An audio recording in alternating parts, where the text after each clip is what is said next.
Welcome to Kenton Teaches. Enjoy the video. In this video, I will explain how to learn cello notes. First, familiarize yourself with the 4 open strings, C, G, D, and A.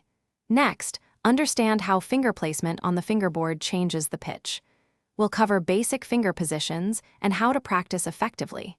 Consistent practice and good technique are key to mastering the instrument and recognizing notes quickly. Let's start with the open strings. The cello has 4 strings, tuned to C, G, D, and A from lowest to highest. The C string is the thickest and produces the lowest pitch. The A string is the thinnest and highest.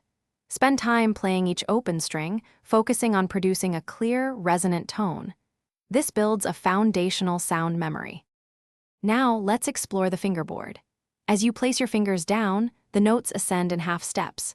Your first finger typically plays a whole step above the open string, and subsequent fingers fill in the half steps.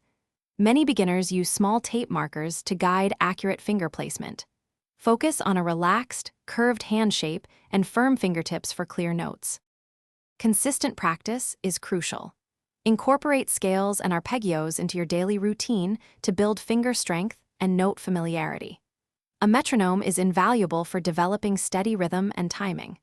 Always listen intently to your intonation, ensuring each note is perfectly in tune. Recording yourself can also highlight areas needing more attention, helping you progress faster. Thanks for watching. Please subscribe if this video was helpful.